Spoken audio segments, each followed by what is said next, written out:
Order! Order! You are an incorrigible delinquent at times. Behave yourself, man! Meantime, a new study by researchers at Oxford University has cast doubt on the suggestion that there's a link between playing video games and aggressive behaviour. A group of 14 and 15-year-olds were assessed by researchers who found no evidence of a link between gaming and behaviour. Joining us now is Cam Robinson, Director of Creative Production Company Double Jump. Hello to you, thanks for joining us. So there's no link between kids being violent and watching violent video games. What do you think?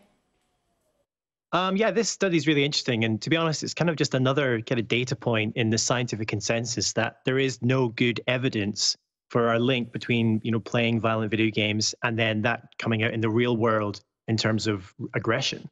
And this is just, further evidence. But this question is a really complicated one because how do you assess? I mean, there's so many unknowns when you talk about this, and there's so little standardization amongst all the different studies that have looked at this question. For example, what constitutes a violent video game? Is it the amount of gore in the game? Is it how competitive it is?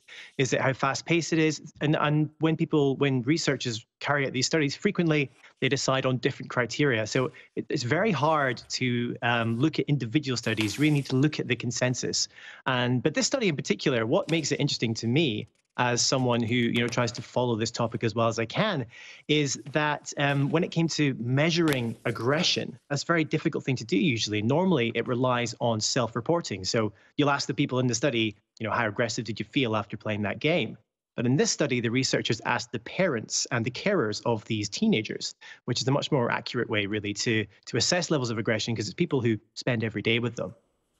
I suppose what strikes me, and one of the reasons why I really was not mad on my son playing violent video games, whatever you use to try and establish what violence means, was because, you kill people, you're a soldier, you kill people or whatever you do, and you don't really appreciate the value of life in virtual reality, and potentially it could then transit over to reality. I mean, you can completely understand that kind of train of thought that, playing a violent game and doing violent acts in the virtual world could maybe pass over into the real world. But everything we know about human psychology is that we are just so much more complicated and nuanced individuals than that. And there's just no real link that, doing violent acts in a game, that we think of that in the same way as doing violent acts in real life. There's just really no evidence there. And we are thankfully very complex human beings, and our psychology is very complex too in that regard. Yeah, I get that.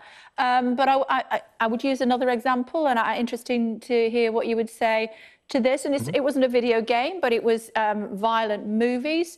And that's what Jamie Bulger, the 2-year-old who was murdered back in the early 1990s, two of the kids that murdered him, or the two children that murdered him, one of them had watched a lot of violent videos and movies, and it was cited in court that was potentially one of the reasons why he was a violent young man.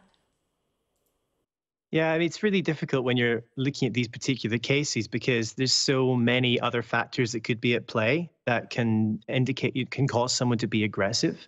It's really difficult to look at one anecdote and say, oh, in this case, this person watched a lot of violent movies. Well, what else were they doing in their lives that maybe had an impact on their behavior? And this study actually calls for that really we need to look a lot more at other factors in teenagers' lives that could be contributing towards aggressive behavior, and not just focusing on something that is pretty much prevalent everywhere. Everybody plays video games these days, violent and otherwise. So I think it's a really good point of this of this research, was that we need to spend more time looking at other factors that are going on in the home. Okay, good to talk to you. Thanks very much. Thank you. No problem.